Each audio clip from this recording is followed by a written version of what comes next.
This is teak from Southeast Asia.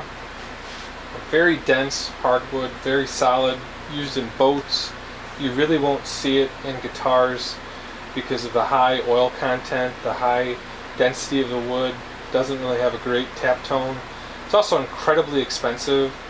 Was never going to purchase a piece of teak to build a guitar until I came across this really light resonant board at Owl the other day. Kind of light, kind of had some interesting grain. I figure might as well try and make a guitar out of it. I've used it for furniture. I've turned knobs and stuff with teak, but I've really never used this for a top. I was doing some research on folks using this as a top. I didn't really see any guitars made out of teak. It's got a really high oil content, so it's not going to glue perfectly. So if you're going to put a bridge on it, most likely it'll pull off over time. It's usually got pretty even coloring. This piece is unique in the sense that you got some sapwood and some end grain running through here.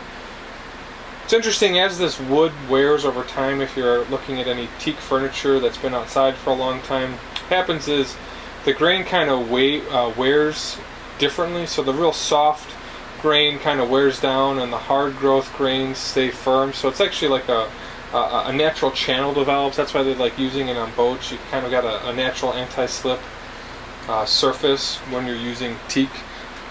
Like I said, it's incredibly expensive. This top was $35 just for this, little piece of wood. It's got an interesting tap tone.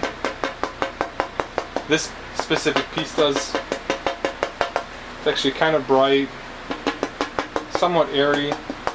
Be curious to see how this turns out. In terms of workability, like I said, this wood is very hard, will dull your tool. It's got a silica component to it as well. So you've got an oil and you've got a high silica content wood. What happens is it's going to wear out your tools. So this is my Makita with the 5/8 inch bit. And this actually went really pretty easily. Bit gets a little bit warm, but that actually drilled right through. So this is definitely kind of an odd piece of teak. Be really curious to see how this turns out. It's got an interesting smell as you're working it. Overall, teak is relatively expensive wood, very dense. It's got a great rot resistance property. That's why you're seeing it in a lot of high-end boats. Just an interesting wood, and we'll see how this guitar top turns out. This piece actually has an interesting tap tone, so we'll make a guitar here and we'll post that back when I'm done.